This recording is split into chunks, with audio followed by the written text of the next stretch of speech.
Yeah, okay guys.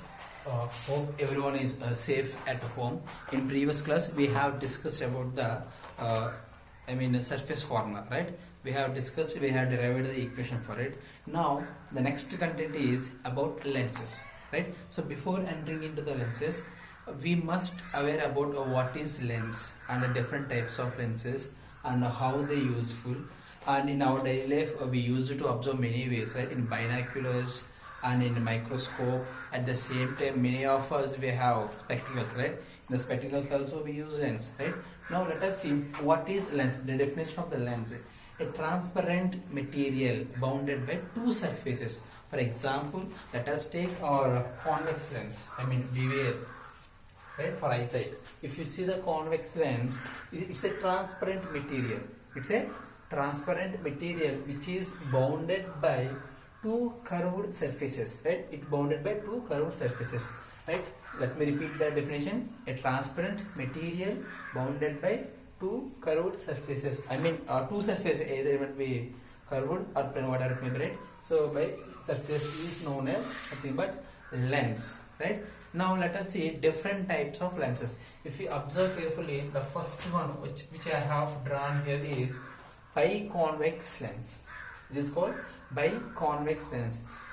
If you observe carefully, two surfaces are bulged outside. Okay. At the same time, at middle of the lens, thickness will be. As you are coming to edges, it will be thin. Okay. In the midpoint, it will be thick. And as you come to the edges, it will be thin. Right. This is about the biconvex lens. And next, after, if you see second one more one, this is biconcave. This is biconcave. If you observe, in the middle it will be thin. As you move edges, it will be thick, right? This is nothing but biconcave lens. And next, it is here in before two surfaces are bulged outside. Now these two surfaces are bulged inside. Okay, hollow surfaces. This is one hollow surface, this is another hollow surface, right? They bulged inside. So this is called biconcave lens. Coming to third one, if you see third one, right? It will be like this, or else some people will draw like this. Plano-convex. Plano-convex. One surface is plane surface and another surface is bulged outside. So convex, right? Plano-convex. Here, if you see, these are the same. In the middle, it will be thick. As you come to edges, somewhat thin, right? And the transparent material bounded by one plane surface and one bulged surface, right? So it is a plano-convex. And next, if you see second one, a fourth one, plano-concave, right? So this is also one surface, lens. This lens is bounded by one plane surface and another one hollow surface, or else bulged inwards. So this is called plano-concave, right? In the middle it will be thin. As you move edges, it will be thick. And next, coming to fifth one,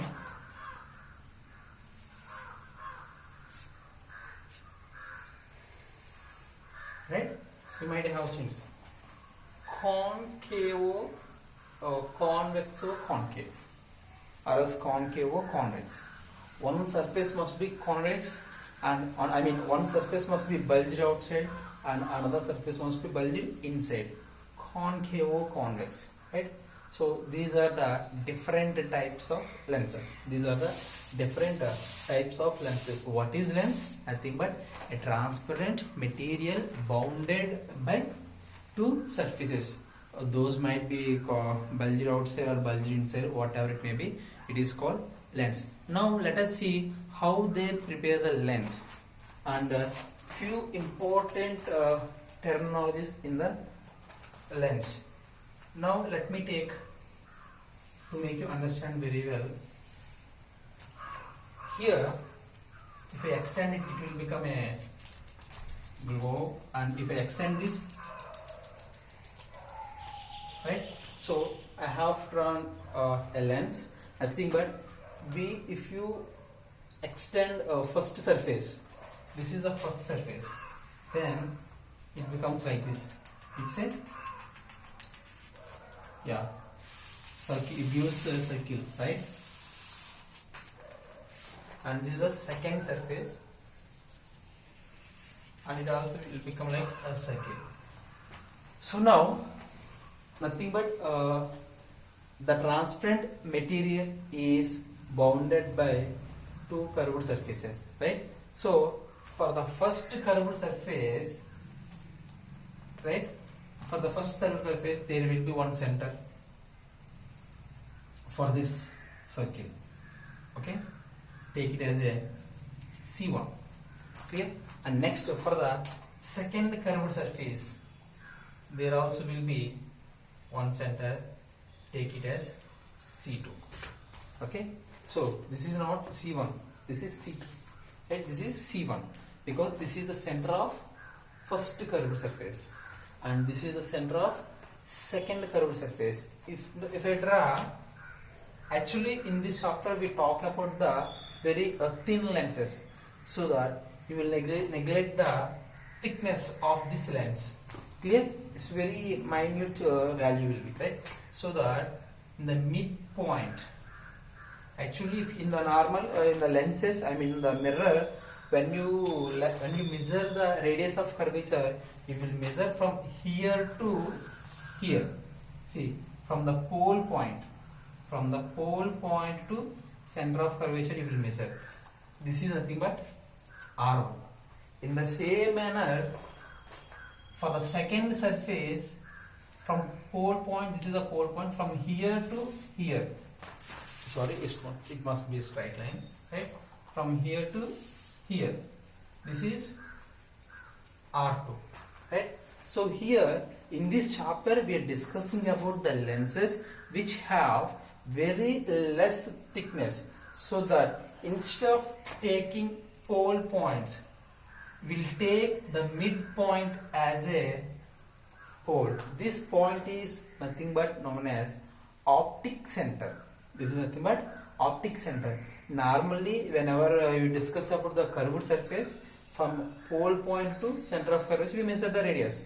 But in this case, in the case of lenses, we will consider optic center. We neglect the remaining the small part, right?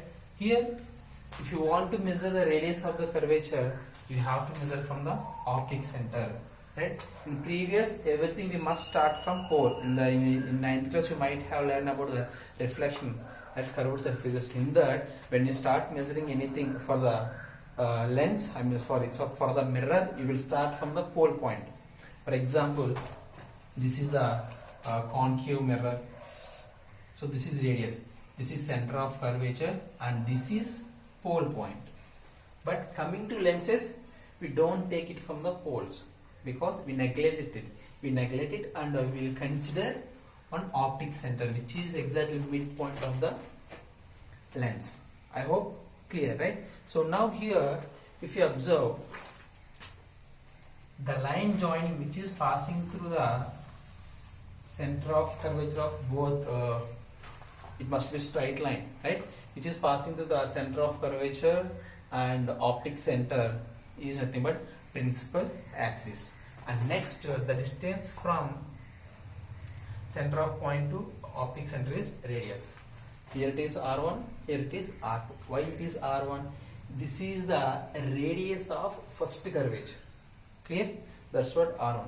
And this is the radius of second curvature. That's why it is R2. Okay? And many cases, instead of C1, they will keep it as 2F1. And here also they keep it as 2F2. Why it is? I will tell you in the as we are going forward. Now let us see. In the case of mirror, the focal length of the mirror is constant. So that in the mirror, for example, if I take a concave, this is a center of curvature. See, from here to here it is r, and here it will be the f. In this case we know that r is equals to 2f, or else f is equals to half of the radius. In which case, in the case of mirrors. Clear? Coming to lenses, you cannot tell that radius is equals to, focal length is equals to half of the radius. It's wrong. Okay, it's wrong. It may equal, it may not equal in the lenses, because the focal length of the lens will change according to the media surrounded by it. Now let us see few basic points regarding lenses. Right? Just take a biconvex lens. Right? Let's draw principal axis. Here it is optic center here, and here it is center of curvature, and here it is another center of curvature. This is C2, this is C1, right? The first surface center of curvature is this, and this is the center of curvature of the second surface, right? Now just think, a parallel beam of light is passing through parallel to the principal axis, right? See, this is parallel beam of light, right? This parallel beam of light is passing through lens parallel to the principal axis. That means like this. A parallel beam of light is passing through principal axis. Now let us see how does it refract. Right? So we know very well. Let us see practically. There are two surfaces. Let me draw here. Right? This is the first surface. Let us see refraction at first surface. So light ray is coming like this, and this is optic, principal axis, center of curvature. Right? What we have to do first, we have to draw the normal. This is the normal. This is the normal. Right? So here,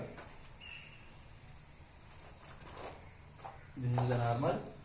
If you observe, the light ray, this is radial medium. Air is radial medium, and lens is denser medium. Now the light ray is traveling from radial medium to denser medium. Then it must deviate towards the normal. So that what will happen? It deviates like this. Clear? That means this light ray comes like this. Again, the light ray refracted at a first surface. Again, it entered into the denser medium. Again, here there is second surface. Now let us see refraction at a second surface. So this is the second surface, right? Now the light ray somewhat it will travel like this. Clear? Now this is at this point the refraction is occurring, right? At this point the refraction is occurring. Now for the second surface, the center of curvature will be here, and this is the normal. So here the lens is denser medium. When light is traveling from denser medium to rarer medium, outside rarer medium, when it is traveling denser medium to rarer medium, away to the normal, it must deviate away to the normal, right? So this is the normal. Away to the normal in the sense the light ray bends like this. That means like this it will travel, right? This is the refraction at the first curved surface, and this is the refraction at the second curved surface. From these two, if you observe carefully, the light ray is what is happening here? The light ray is coming like this. It will come like this again here, like this. Clear? So same manner you apply the same rule for remaining light rays also. So they also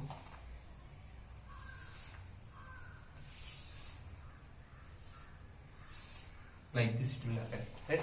So now what is observing? You can observe that when a parallel beam of light passes parallel to the principal axis through biconvex lens, then they will converge at a point. So this point is nothing but focal point. This point is nothing but focal point, right? So here the center of curvature, you can this is f1, so you can take it as a 2f1. Clear? Remember, but it is not equal in all the cases. Only few cases. When the medium changes, the focal length will change, but center of curvature will not change. Clear?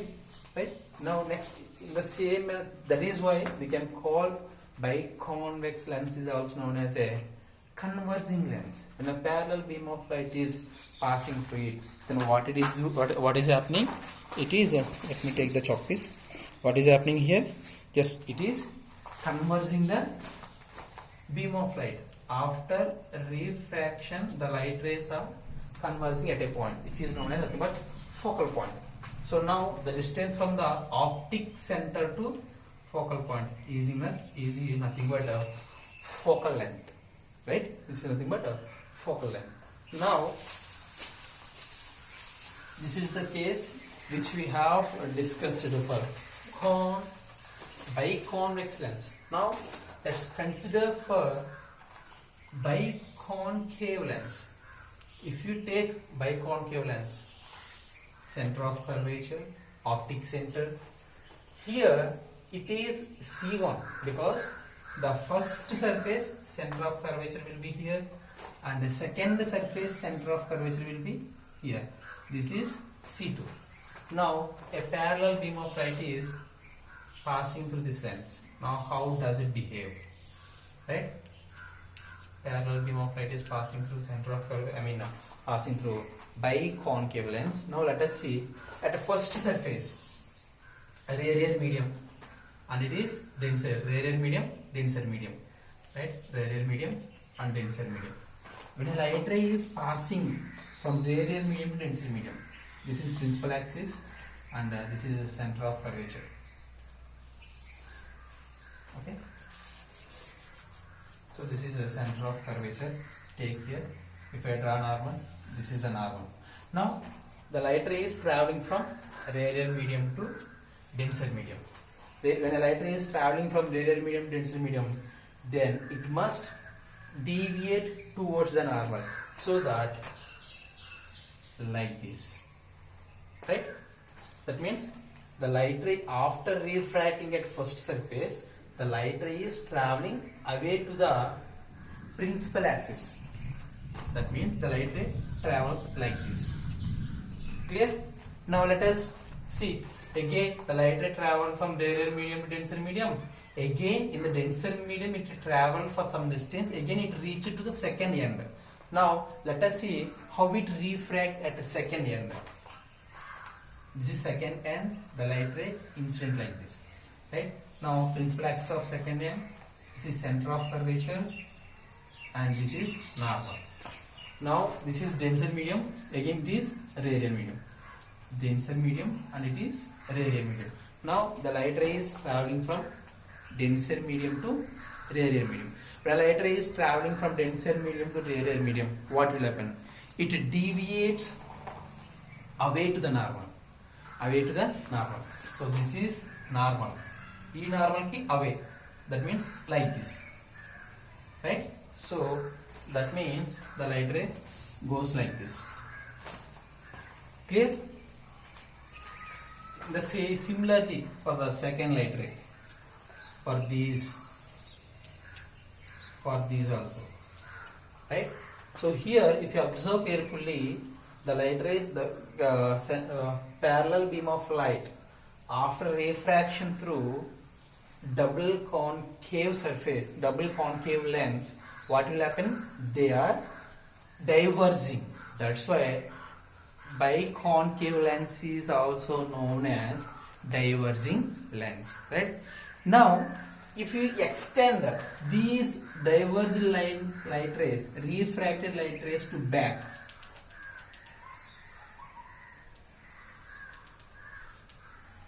these, what is happening? See, if you extend them back, they all are behaving like they are coming from a point. Right now, when a parallel beam of light passes through biconcave lens, they all will diverge. If you extend those refracted or divergent light rays to back, they all meet at a point. This point is nothing but focal point. This point is nothing but a focal point. So, this point is nothing but a focal point. So here you are confusing very right, because it looks very clumsy. For that purpose, you can use symbol. So this is the symbol for biconcave lens, right? This is the symbol for biconcave. The same diagram I will draw here now. You'll get very clear, right? So this is principal axis, this is optic center, and this is center of curvature. This is also center of curvature. This is center of curvature C1. This is C2. Now, when a beam of light passes, this is the parallel beam of light. See how neat it is now, right? Parallel beam of light. What happened? Diverging, right? After refraction through this lens, the light rays are diverging, right? If they extend them back, then what is happening? They all meet at a point. This is nothing but a focal point. Nothing but focal point. You will take it as a F1, right? So this is, you can take it as a 2 F1, right now. So this is the symbol for the biconcave lens. For convex lens, very simple. This is the symbol, right? If I draw a parallel beam of light passing through it, then what happens? They all converge at a point. This is F. The center of curvature is F1 it is, and the center of curvature will be 2F1. Clear? Here if you observe, biconcave lens is diverging lens. Biconvex lens is converging lens. Right? This is the reason why they are called diverging and converging lens. Hope you are very clear with this explanation, right? Now, let us see. We'll take the next part. Thank you.